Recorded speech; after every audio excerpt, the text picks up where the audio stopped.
In a world where intention and common sense means nothing, where every action comes with a side of eggshells, in a time where being canceled is more terrifying than walking down a dark alley at night, from the shadows arise two podcasters, shamelessly jumping on the bandwagon, letting you know if you are the asshole.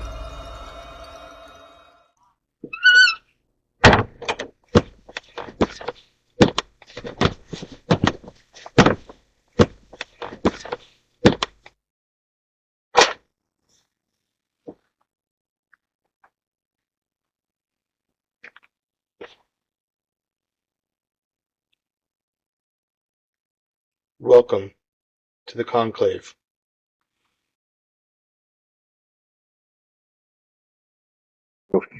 Everybody, and welcome back to the Conclave.Podcast, where we are entering our 25th episode of 26. 26 episodes, not 2026 yet. What the fuck? Season 1 was 26 episodes long, and we're mentioning this for a couple reasons. One, the end of the season is going to be next episode, at which time we are going to take a 2-month break. We will release some of our earlier or best hitting podcasts during that break time, so that the algorithm and you don't forget about us. We're also going to be dropping the series that we are finishing out today, and that is Am I the Asshole? We just jumped on that bandwagon to see if we can't grab in and take a hold of it a little bit. It did not take. You guys aren't big fans of it, and that's totally fair. Honestly, if the stories we have to read keep going like the ones that I've been reading over the last 2 weeks, I'm not into it anymore either, because they were highly, highly depressing. Must be the holiday season that springs it on. Yeah. Reminds me, happy holidays, guys. No matter what y'all celebrate, I hope you're having a merry, joyous, happy, whatever, all of them. And without further ado, Jess, let's find out. Am I going first today? Are they the asshole? All right. I picked this one because I just really enjoyed, as a parent, I enjoyed the title. Am I the asshole for intentionally scaring my neighbor's kids? Absolutely not. I need no further information, but I'm going to give it to you. Thanks. My 29F bedroom window faces the front yard. During the day, I have the blinds half open, enough to let in some light and sunshine for my cats. From the street and even the front yard, it's not possible to see clearly into my bedroom. Because of this, I do often walk through my bedroom in my underwear or just partly dressed to get to the bathroom. Whoa. This may not be a family show, but is this appropriate? Yes. I don't risk walking around naked, though. Recently, my neighbor's twin kids, both male, and I'm guessing around 7 years old, have started looking in my bedroom window. I don't mean just standing by the window in my yard. I'm talking faces and hands completely pressed up against the window looking in. I assume this started with them looking at my cats, but now I think they consider it some kind of game with me. If they see me, they run back home laughing. I have caught them outside on a number of occasions and asked them directly not to do this, but again, they just run away laughing like it's a game. I've also spoken to their parents multiple times, and they refuse to do anything about it. The response I got was, they're just kids being kids. And if you don't want someone looking in your window, just keep it closed. First off, why aren't these kids being supervised? They're way too young to be playing outside alone. I mean, if this is, depends what kind of neighborhood we're looking at. Right? If this is the same kind of type neighborhood where I grew up in, where it's just a ring of houses with neighborhood kids and parents and everything always kind of out and around, I get it, especially if they're direct next door neighbors. But still, it's this day and age. That's a bit. I mean, that's a little too 80s. Yeah, it's a little too like elder millennial growing up. Yeah, I mean, there's no hoses out and left out and about anymore. So what are the kids supposed to drink? Right. I know they're only young, but I think that teaching your kids that it's okay to go onto someone's property and peek into their windows is kind of fucked up.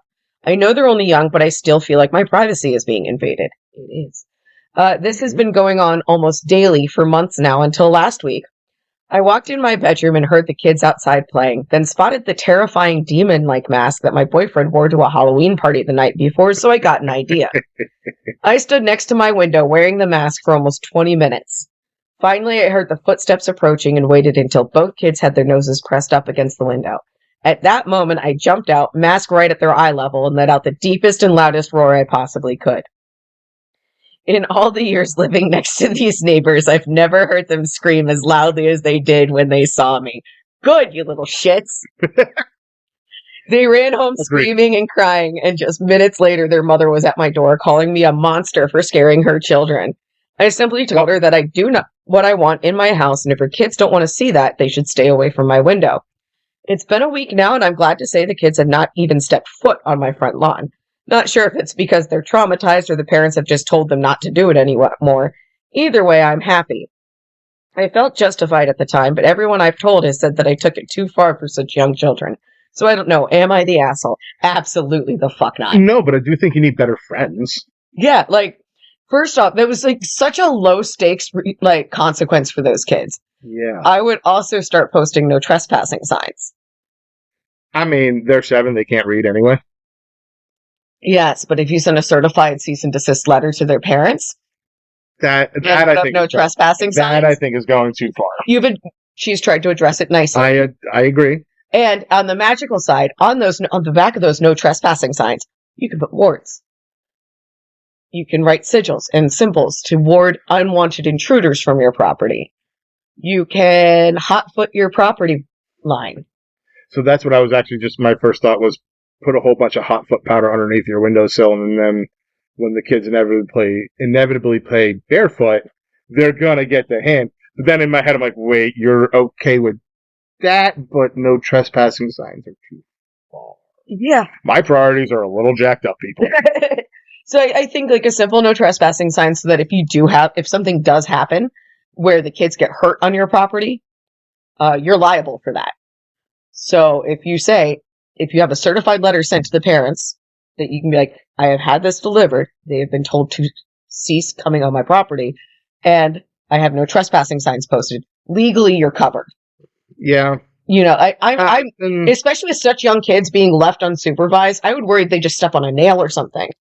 So you're not really covered because knowing like what Hotfoot can do and kind of all that kind of good stuff, right? If you put anything out there that knowing it could react with their skin and cause even the mildest of harms, you could theoretically get hit with booby trapping.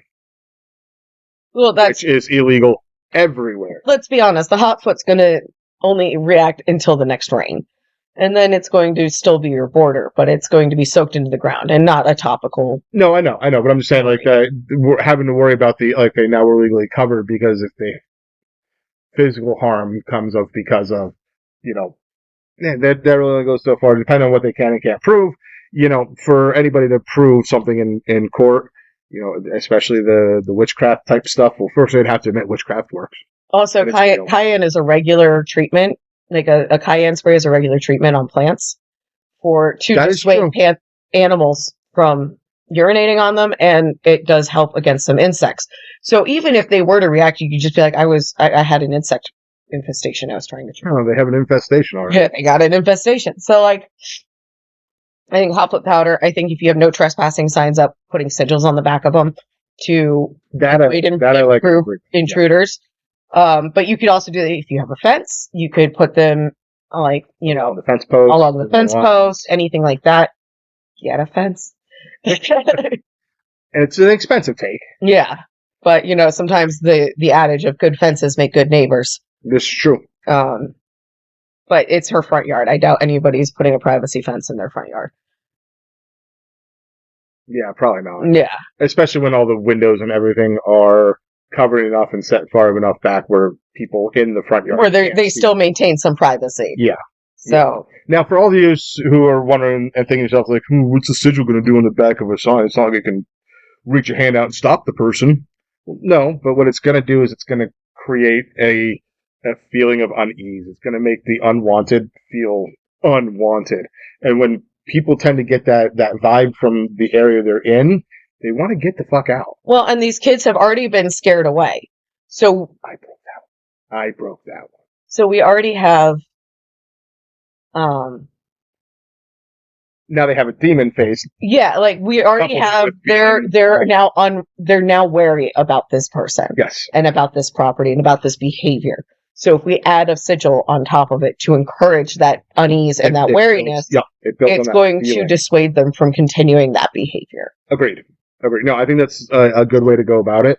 Are there any updates in like the comments or flagged? Is this old enough to have had updates yet? Because I'm really curious to see if any further action is ever going to be needed. Because that seems pretty. Yeah, it seems like they that might have handled it. They hasn't said anything. There's no edits, no updates about them coming back or anything. I don't see any more. Okay. How old was this? 1 month. So it's still fairly new. It's still fairly new. 7-year-olds don't, they and we're going into winter season, so they're not playing outside anyway. They're not playing outside as much. Well, depending on where they are. Yeah. It could be a non-winter area. But yeah, still, I think, I absolutely do not think they're the asshole.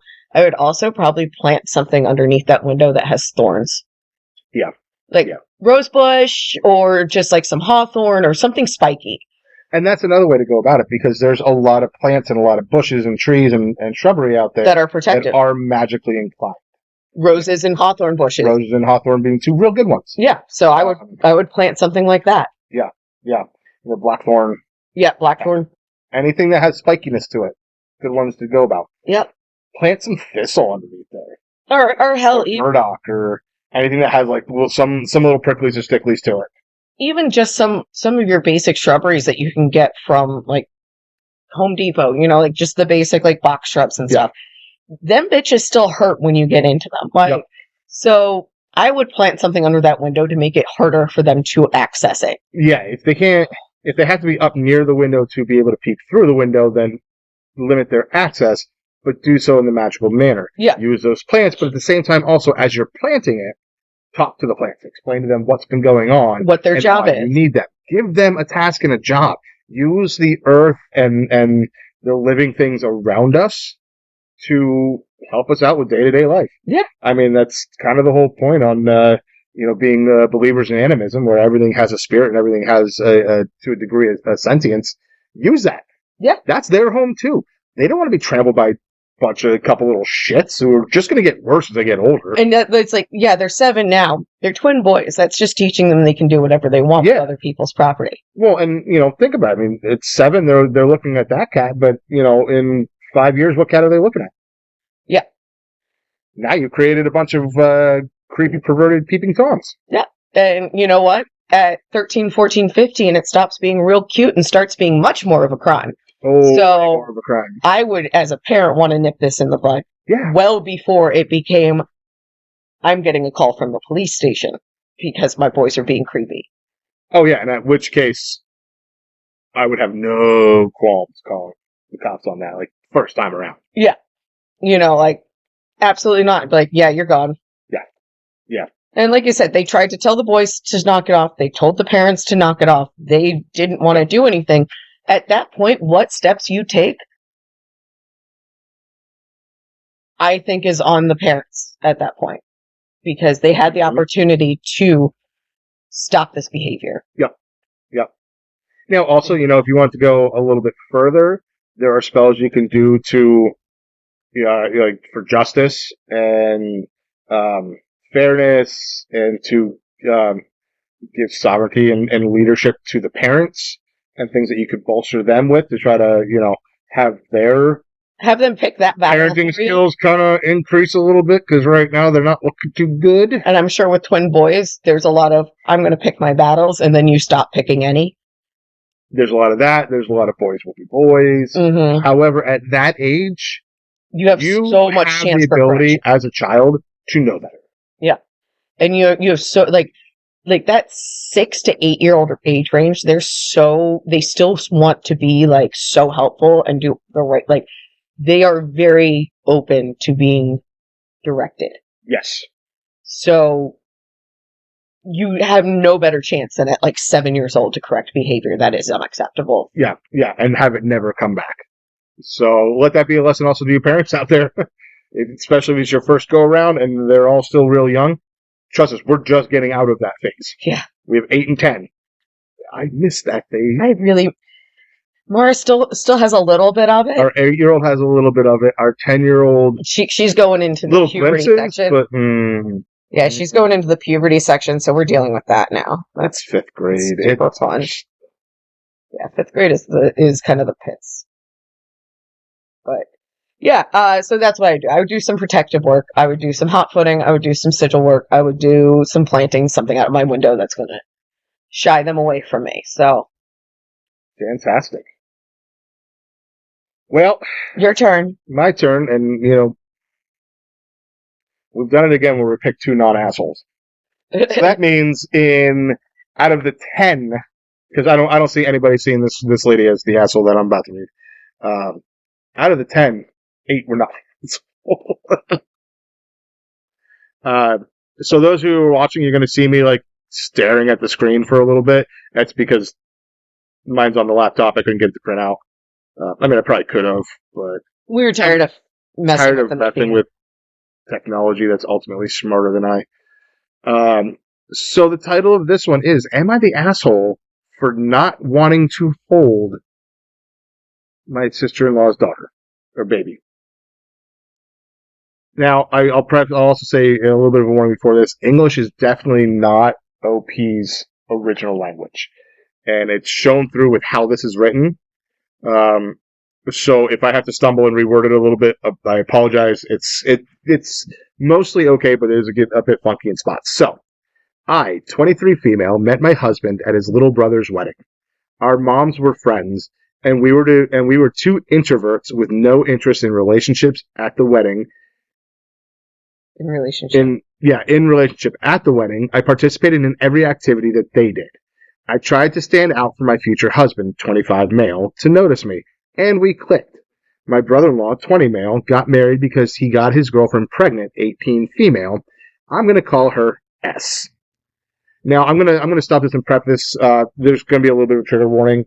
I forgot about this part. So there is definite postpartum depression going on here that leads to attempted self-harm. So fast forward through the second half of this episode if that's going to be a little too triggering for you. A month later, my husband asked me to be his girlfriend, and I met part of his family. Everyone told me that S was a wonderful girl that was always laughing, and that we were going to be great friends. I believed that until my tormenting started. The baby was born a month after that, and everything was fine until our birthday. My husband's and I came. So until their birthdays came. She gave birth on the 11th, and our birthdays are 2 days apart on the 16th and 18th. So we planned a small party with both our families there on the 17th. She obviously did not come. I respected that she had a very valuable reason. On the 19th of the same month, she took her newborn on vacation because she had to. That was her reasoning. I obviously respect that, but either way, it doesn't make sense. You can already see a little oddness on the new mom's part coming in. Yeah. Not wanting to go to a birthday party, but okay with taking baby on vacation out of the area. But again, 18 years old, freshly married, freshly baby. After that, we had family parties. My mother-in-law had the baby one time, and she gave it to me because she had to go to the restroom and couldn't find the baby's mom. I had him I was right initially. There's a him, I forgot. I had him 1 minute until she came and took it away from me. I again respected that she told me it was his feeding time. The weird thing comes here. Every party after, she did the same thing. I do not understand, but did not say anything. I was just a girlfriend. She was already part of the family. She had his son baptized. She had his son's baptism party, and in the beginning of the party, she gave every girl and woman a bracelet. No one noticed that she skipped me. Also, every time I saw her, I politely greeted her. For some reason, she never heard me. At least that's what my mother-in-law always said to defend her. After 8 months, my husband proposed to me. His family made a small party where everyone attended, except her. A week later, my mother-in-law told me that S cut her veins and told me that she told everybody she was sad because no one paid attention to her since I came into her life. Some red flags are, starting to go up here blaming the new girlfriend, but we continue. Everyone told me that after that to always pay attention to her, to always include her in my plans because she was mentally sick and I had to be more mature than her. I was not going to change everything for her, not even for one who never wanted to do anything with me. The last time I was near the baby was one time my mother-in-law was feeding him and my husband was drinking water. The baby wanted to have a little bit, so my husband took his spoon with a little bit of water and put it in his mouth. She saw everything, dragged the baby away from him, and left screaming at my mother-in-law for letting that happen. After that, I stopped even looking at the baby. I don't want more trouble, and I don't even want to be near her. Now, I'm going to stop in here because there's a lot of comments in there. Commented like, oh my God, how could you do that to the baby, blah, blah, blah. Giving water to the babies is not a bad thing. Depending on what stage of their development they are. This is now looking like this is months and months and months later. There's a lot of, we weren't implementing it within the first 6 months, if I remember correctly. At 6 months, when they started solid food. Yeah. At the same time, I don't think you should ever put anything in a child's mouth that is not approved by the parent. At least in the first year and a half. Especially since you're still working on figuring out if there's any allergies or sensitivities with the child. And then I understand. She did clarify. I think like a little, like couple drops on a spoon. This is not like. So she did clarify in the comments that we're talking like a baby spoon, like we're using with baby formula. Yeah. So the amount of water that would have been on there would have been minuscule. Yeah, we're talking like a couple milliliters. Like obviously that's not going to make or break the bank here. At the same time, I will always stand firmly on the side of a parent who does not want their child fed something. Yes, and I'm part of the reason to break here is to confirm that it was not like a dangerous thing that they were doing. Yeah, it wasn't a dangerous amount, but they probably get as much in their mouth when they're in the bathtub. A first-time parent, one that's struggling with postpartum. Yeah.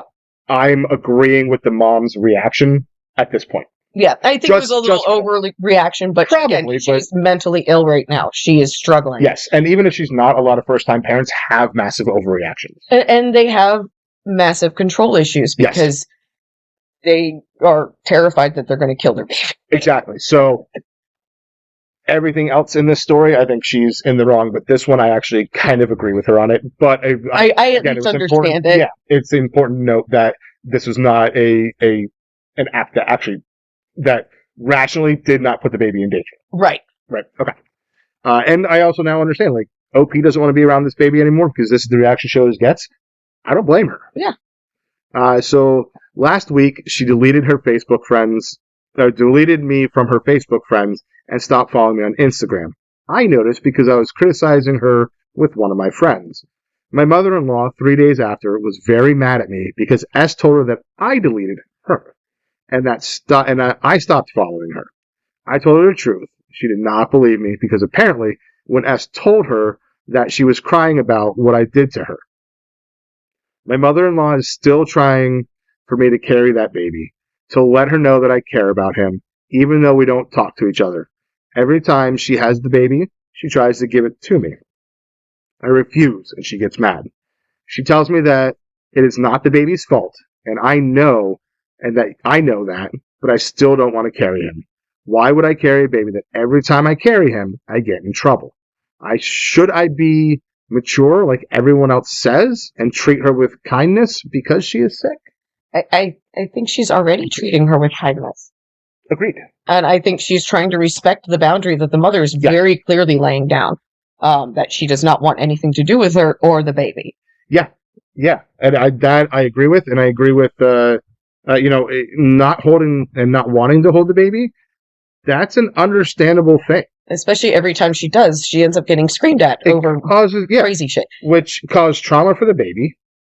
It makes things uncomfortable for everybody around them. Yeah. Like, to me, this is her actually doing just that. Rather than, she could flat out tell everybody all the crazy that's going on, right? Yeah. And it seems that for some weird reason, sister-in-law has chosen her to front, forward, and face all of the crazy. Yeah, she's been chosen to dump all of her crazy on. Which it sounds like OP is fairly even kiltered. It doesn't sound like she's really reacting in these situations. She's just kind of removing herself from the situation. So that kind of shows that when mom stops being so crazy, and when mom gets the help she needs so desperately right now. Yes. because she needs help. And we don't know what's going on. Again, the dad, we don't hear mention of him at all in this. Yeah, the brother, they don't mention the brother whatsoever. At all. Other than so we were at his wedding. What is he doing and where are they? Yeah. Like, how is he helping? Yeah. And everybody knows she's mentally ill. Has anybody reached out to tell her to get therapy? To talk to her doctor? I mean, she's saying she tried to kill herself. Yeah. Nobody thought maybe a quick trip, a little 72-hour psych hold would help. At least get her talking to somebody who can figure out what's going on in her head. Yeah, and for that one though, I wonder what culture. This is definitely like probably a cultural thing too. Where because I don't know why, but the mentioning of I didn't say anything because she's married and a part of the family, and I'm just a girlfriend. That made me think this might be in one of the Asian countries, just because of that familial inclusion and hierarchy. Yeah, but that pretty much just comes from like Crazy Rich Asians. So I don't know how accurate in the movie that's going to be. But yeah, no, like obviously there's something culturally going on, but like so the culture may not accept and think that people should be going to. There are still a lot of cultures out there. Hell, half of our culture. And the fact that they're even being so understanding that she is quote unquote sick. Yeah. And she doesn't sound like she's getting any treatment for that, but they seem to understand that this is not regular behavior for her, and that it's out of the ordinary, and that she's struggling with something. Yeah. And it sounds like, honestly, the mother-in-law, like the grandma, has been doing a lot to take the baby. Yeah. I think she's been trying to. That's probably her way of trying to help solve the problem. Yeah. Thinking that, hey, this eventually goes away, because the older generations, that's really how they got to deal with postpartum depression. The baby wait for it to go away. Yeah, you just waited it out. So, or they got a lot of barbiturates and. I mean. There were a lot of mommy's little helpers back in the 40s and 50s. So I think there's there's a cultural aspect going on. The woman is obviously suffering from postpartum depression, very much, if not like straight psychosis. I would be honestly very concerned about the well-being of the child at this point. Yeah, I would agree. Well, so I'm going to disagree just in the aspect of it seems like grandma is high, like you mentioned. Yeah, like seems like she's highly involved. Helps. So I think that's where we can see that, and this might be grandma's way of saying like, hey, this is how we help her get away with it, but I need help also. Yeah. So to a degree, if that's the case, grandma needs to explain that a little bit better. And that might make Opie a little bit of an asshole, but at the same time, I think her main priority in this situation is keeping the peace and not getting anybody to the point. And not getting her more riled up. Yeah. And I think there's ways she could help the grandmother take care of the baby that don't involve her interacting with the baby. Yeah. You sit there with the baby, I'll go get the bottle for you. I'll go get the diapers for you. I'll go get the toys. They can do the fetch and carry and the running around and like the cleaning up after and the prepping things. And that can be done without mom seeing it. Yeah, and that can all be done without her having to interact with the baby really much at all. And that would kind of help alleviate that tension. So there are things that she can be doing to help if this is all kind of the situation and the case. Personally, I think when you look at it from a metaphysical standpoint, a witchy standpoint, spiritual, however you want to describe it, we should be doing one of two things here. One, let's do a healing spell for mom. Yeah. Right. It's just simple, basic stuff. Get some of your healing herbs, a blue candle, dress it, burn it, right? Some things that associate with mothers too, especially like I would probably use something like red raspberry leaf, motherwort, things like that.